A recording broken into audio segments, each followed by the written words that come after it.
Bonjour Sylvie Bulot et merci beaucoup encore une fois pour te prêter à ce petit jeu de l'interview puisque tu l'as déjà fait pour moi il y a quelques temps par rapport à un article que j'ai publié et dans lequel tu nous parlais de ton travail. Aujourd'hui, on va plutôt partir sur le versant personnel puisque tu as été, ce qui t'a conduit à travailler auprès des personnes qui souffrent de troubles du comportement alimentaire, c'est que toi-même, tu en as vécu pendant de très nombreuses années.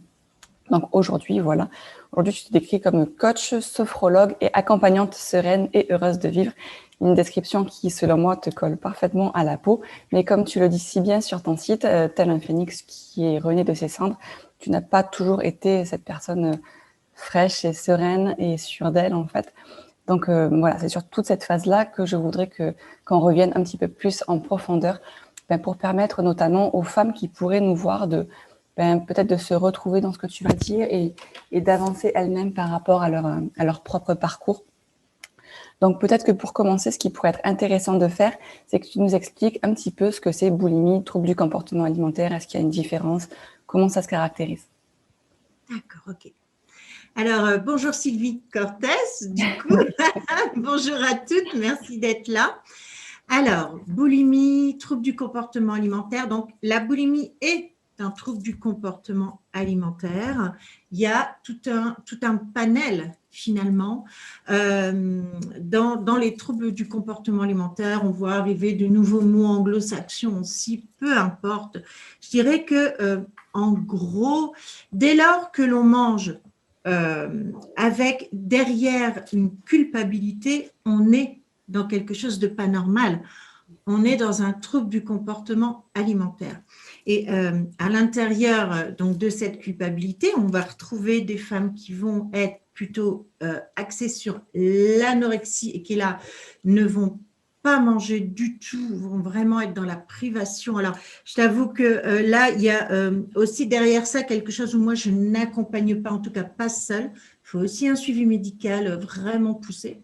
Ensuite, il y a vraiment, on va dire, la boulimie qui peut être sporadique et qui ne fait pas forcément grossir. Il y a la boulimique vomitive, donc celle-là, voilà, elle fait tout un tas de choses pour se faire vomir, alors que l'autre boulimique, elle va peut-être plutôt prendre des laxatifs, tu vois, des choses comme ça. Et ensuite, il y a l'hyperphagique, et là, c'est quelqu'un qui finalement boulotte, comme on dit, mange tout le temps. Mais de toute manière, derrière tout ça, il y a toujours ce premier régime, et avant ce premier régime, toujours finalement ce manque d'estime de soi et cette culpabilité, en fait. Ok. Justement, par rapport à toi, est-ce que, oui, je pense que oui, mais tu te rappelles à quel âge ça a commencé en fait à se manifester? Alors, la première grosse crise dont je me souviens, j'avais 7 ans. Mais ça avait déjà commencé avant, mais disons que, 7 ans, la première grosse crise. Et comment ça s'exprime à 7 ans, justement? Donc, tu avales de la nourriture, enfin, comment ça se passe? Oui, alors, moi, c'était au travers des bonbons, d'accord.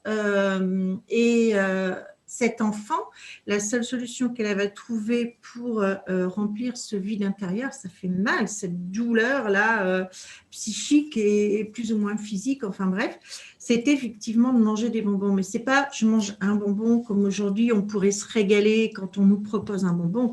C'est vraiment prendre à poignée et venir à remplir pour que qu'on le sente passer et qu'on sente à l'intérieur. C'est la seule solution qu'on trouve pour étouffer la douleur, en fait. Douleur qui est liée à quoi, en fait? Dans ton cas, après, je suppose qu'elle peut varier, mais… Oui, alors en fait, si tu veux, on va dire la boulimique, tout ce qui est trouble du comportement alimentaire, etc. C'est quelqu'un qui n'a pas eu une forme de tuteur émotionnel dans l'enfance. C'est quelqu'un qui n'a pas pu construire. C'est quelqu'un qui est perdu finalement face à ses émotions. Et même si j'ai eu une maman adorable, ben voilà, j'ai eu aussi une histoire qui a fait que j'ai pas pu construire ça. Du coup, les émotions, c'est tellement douloureux qu'on cherche à s'en couper, en fait. Du coup, j'ai oublié ta question. Trop forte. En gros, tu parlais d'une douleur. Oui, c'était besoin de… Voilà, c'est ça, cette douleur, on se sent perdu, on se sent un vide à l'intérieur, il y a une déconnexion à un moment, si tu veux. par protection en fait. Hein. Tu as fait un passage sur scène, donc au théâtre, sur un bateau, je ne sais plus comment on appelle ça. Un bateau-mouche, ouais. Un bateau-mouche. Donc, c'était un passage de 15 minutes environ où tu parlais justement de ton enfant intérieur. Et donc, ce que j'ai le plus retenu, c'est vraiment cette déconnexion en fait, entre la Sylvie, celle que tu es, que tu as envie d'être, et celle qu'on t'autorise à être finalement. Est-ce qu'il y a un lien là aussi, du coup, par rapport au mal-être que tu peux ressentir, ou est-ce que c'est autre chose du coup? Non, c'est tout à fait lié. C'est ça, cet enfant, en fait, hein, comme je le mime un peu sur scène, elle reste en bas. Hein, cet enfant, elle n'a pas les piliers pour gérer ses émotions, en fait. Elle ne sait pas faire. On lui a pas fait, ou elle n'a pas compris, ou enfin bon, après là, voilà, il y a bien sûr. Et du coup, elle reste un peu bloquée là, quelque part. Mais l'adulte, lui, le corps, alors je dis un petit peu, l'enfant reste en bas, et voilà, et l'adulte grandit, et il y a un vide, il y a un trou, il y a quelque chose qui n'est pas comblé, il y a quelque chose qui n'est pas construit, en tout cas au niveau émotionnel, construit au niveau du corps, ok, mais et aussi au rapport au corps. Enfin, je veux dire, l'émotion derrière, il y a plein de choses, hein, bien sûr. Hein, bien sûr. D'accord. Et comment la petite Sylvie, du coup, le vit? Est-ce qu'elle se rend compte qu'il y a quelque chose qui ne va pas? Est-ce que sa famille se rend compte? Est-ce qu'elle le cache? Enfin, comment ça se passe quand elle est enfant? Il faut savoir que la petite Sylvie, et pas que elle, hein, les boulimiques en général, c'est des vrais ninjas. Elles sont très fortes pour se cacher, très fortes. Donc, puisqu'on cherche des solutions comme un drogué, hein, d'accord, c'est un peu le même. Moi, je volais énormément. Donc, à l'époque, c'est des pièces de 10 francs pour pouvoir acheter ces fameux bonbons qui me permettaient de, l'espace d'un instant, d'être soulagée, en fait. Donc, quand on est enfant, on ne fait pas non plus, comment dire, on ne peut pas non plus faire les crises comme on veut, puis elles sont peut-être pas encore extrêmement puissantes dans l'enfance. À l'adolescence, on passe encore un cap, d'accord. On grossit pas forcément. À table, on mange normalement, en fait, puisque c'est entre les repas. Donc, la famille ne le voit pas, la famille ne le perçoit pas, la famille ne perçoit même pas le mal-être, puisqu'on est très forte à cacher tout ça. Ok. Et du coup, tu dis qu'il y a un cap à l'adolescence. Il est dû à quoi, ce cap? Aux hormones? Oui, c'est ça. C'est à la découverte du corps, à la découverte de la sexualité. Il y a souvent énormément de bugs à ce niveau-là, au niveau de la sexualité, au niveau du corps. Moi, ça a été très compliqué au niveau de la poitrine, parce que très jeune, j'ai eu de la poitrine. Et aujourd'hui, je fais un 95H. Déjà pas facile à trouver en magasin, 95H, hein, voilà. Et je me souviens que dans la cour de récréation, une fois, il y a un garçon, donc j'étais en 5e, et qui m'a dit « Oh, il y a une guêpe ». Il n'y avait pas de guêpe du tout, d'accord, pour me tripoter, quoi.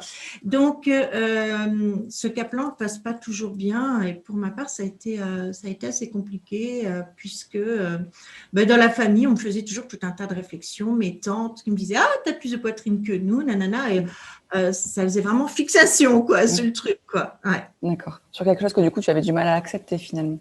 Ouais. Donc, il y a vraiment... là aussi un décalage en fait entre la façon dont tu perçois ton corps et ce que les gens vont te renvoyer également.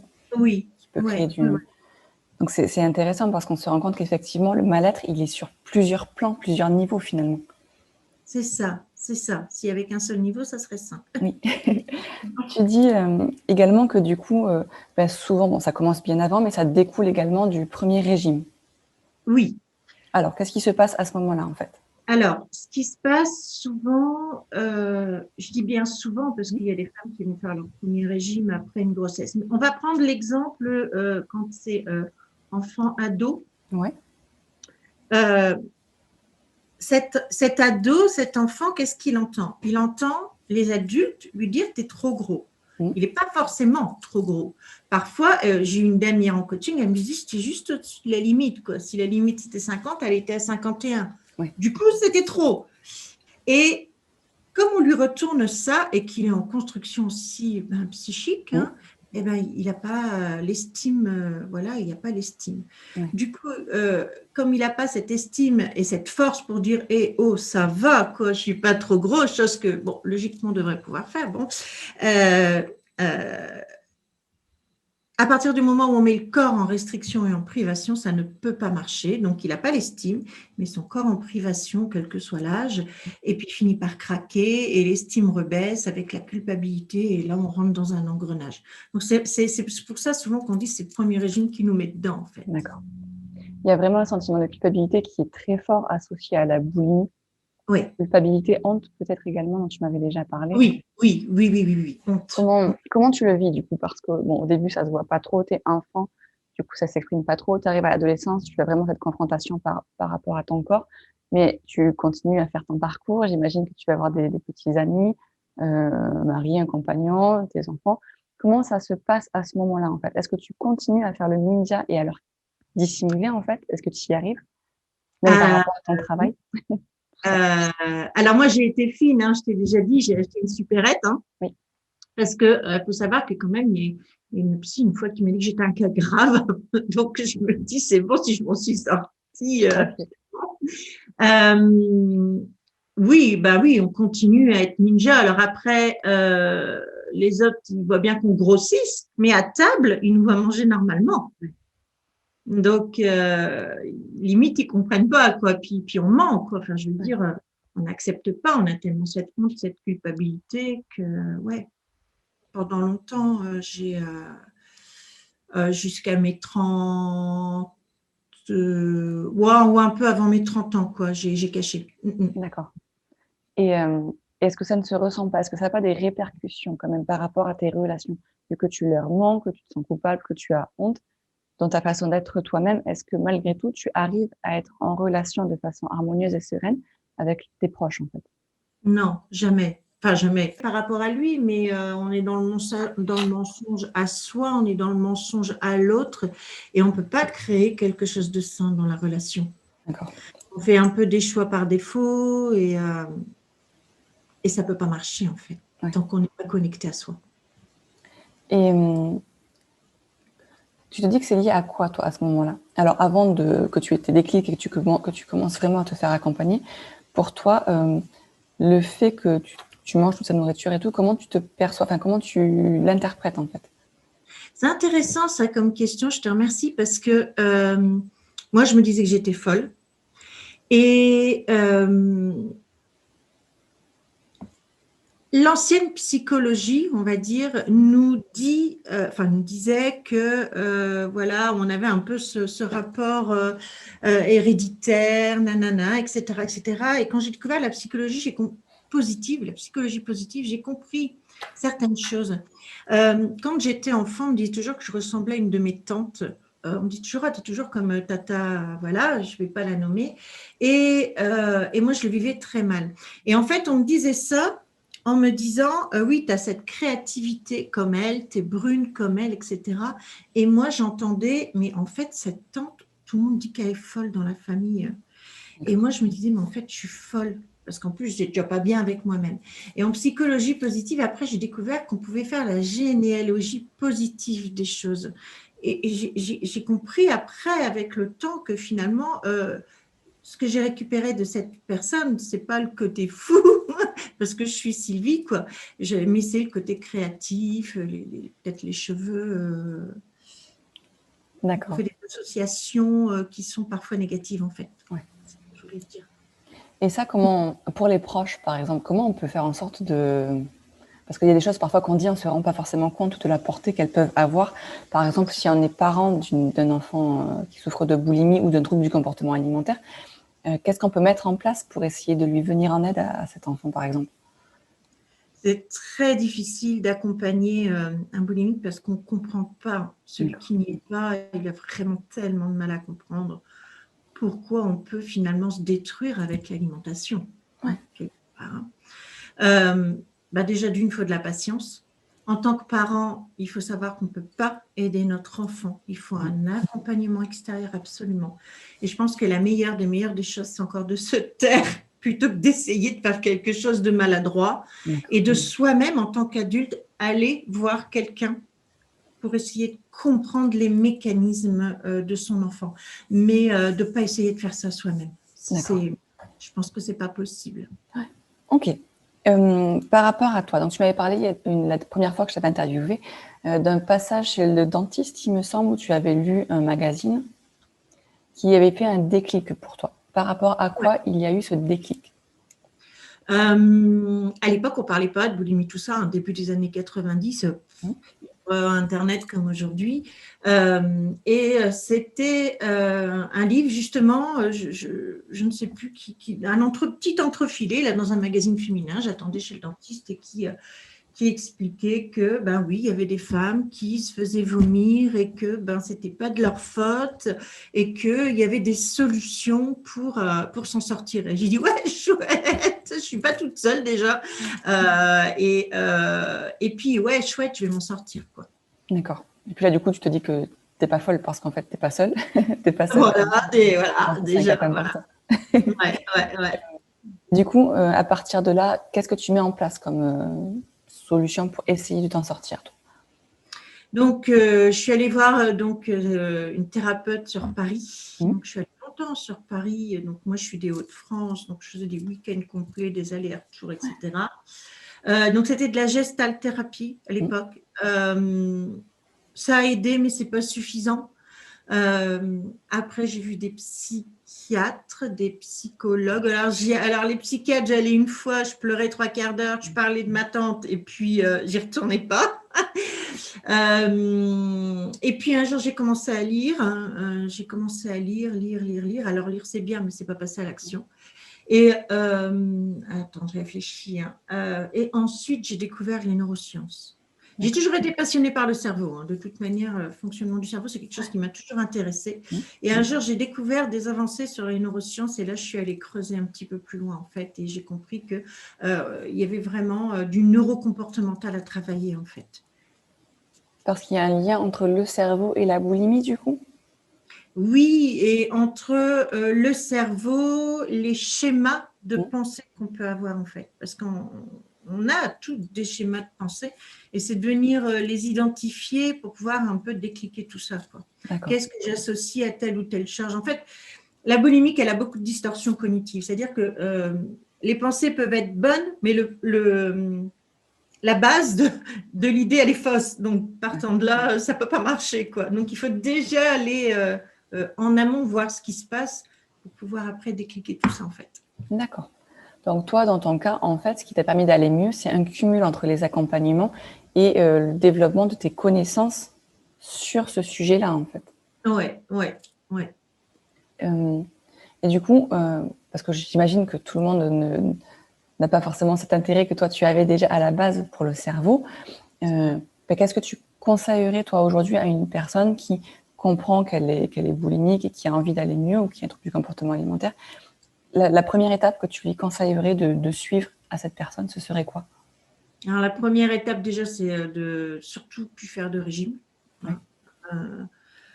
Et puis, de trouver quelqu'un qui l'accompagne, mais en pluridisciplinaire, en fait, comme ce que je propose, en fait. On ne peut pas aujourd'hui accompagner que avec de la sophro ou que avec du coaching ou que avec des neurosciences.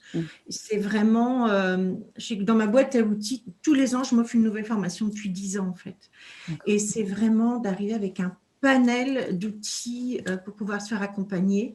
Et donc cette personne-là, potentiellement aussi, ce qu'il faut, c'est qu'elle se fasse accompagner par quelqu'un qui soit spécialisé sur les troubles du comportement alimentaire. D'accord, oui, parce que c'est quand même quelque chose qui est quand même très spécifique, en fait, en soi, qui ne peut pas être abordé par quelqu'un qui ne sait pas forcément de quoi il parle, quoi, du coup. C'est ça. Enfin, je pense. Après, je suis pas parfaite, mais j'ai quand même rencontré pas mal de petites choses comme ça qui finalement, on ne savait pas du tout ce que c'était. Et donc, on n'avance pas, quoi. Pas suffisamment, en tout cas. Pas suffisamment. D'accord. Aujourd'hui, est-ce que tu te considères comme guérie ou est-ce que, vu que tout à l'heure tu le comparais un petit peu à une drogue, en fait, aux personnes qui se droguent et qui vont tout faire pour se cacher, est-ce que tu le compares à une dépendance et du coup à une fragilité sur laquelle tu dois rester vigilante? C'est ça, c'est ça. Je le disais encore il n'y a pas longtemps à quelqu'un, mais là où, en fait, la boulimique, elle a vraiment un fond d'anxiété, d'angoisse, quoi, à cause de ce manque de repères émotionnels qu'on construit, de soi avec soi, bien sûr. Mais il y a quand même un terrain, En général, il y a un terrain. Et quand je dis qu'on peut retomber, c'est vraiment relatif. C'est-à-dire que là où, à une époque, pour être très honnête, c'était je mangeais 4 boîtes de cassoulet, je me faisais vomir. Je mangeais 4 boîtes de lentilles saucisses, je me faisais vomir. Je mangeais 5 paquets de pépitos, je me faisais vomir, etc. Là, s'il peut m'arriver d'avoir une crise d'angoisse, ça m'est arrivé en mars 2019 quand j'ai cassé mon pied, que j'ai perdu beaucoup de contrats parce que je ne pouvais plus marcher, ben, j'ai mangé 6 petits pépitos, quoi. Mais c'est encore quelque part dans cette anxiété, ok, mais c'est que 6 pépitos, quoi. Je veux dire, après on se reprend, d'accord. Mais tu as raison en disant que ça, on garde une fragilité, oui, je suis d'accord avec ça. D'accord. Et du coup, comment tu fais pour que les 6 pépitos, du coup, restent 6 pépitos et ne pas replonger? Du coup, c'est que tu as en fait appris comment prendre conscience et gérer les moments de compulsion, les moments de crise, en fait, c'est ça? Oui, c'est ça. C'est ça, tu as mis le mot sur prendre conscience. Hein. Il y a tout un travail là-dessus sur la conscience et la reconnexion à son corps. Hein, comme je disais tout à l'heure, la Louine qui a vraiment coupé. Hein, mais vraiment, tu vois, elle ne veut rien sentir, elle veut oublier le corps. Hein, et c'est de se reconnecter à ça, puis de se dire, bon, tiens, qu'est-ce que je suis en train de faire? Ah, tiens, mais pourquoi? Qu'est-ce qui se joue? Et on apprend à se connaître, hein, forcément. On comprend ce qui se joue et puis on vient apporter la réponse adéquate pour calmer l'émotion, en fait, pour la gérer au mieux. Toi, par rapport à ton corps, justement, par rapport à cette déconnexion, je sais qu'il y a un petit moment maintenant, je ne sais pas combien de temps exactement, mais tu avais pris des photos de toi nue que tu as mis sur Facebook. Alors, des photos très respectueuses, hein, c'est pas du porno, c'est vraiment non, du tout. Mais alors, est-ce que pour toi, ça représentait une épreuve de faire ces photos? Ça représentait un cap, une libération?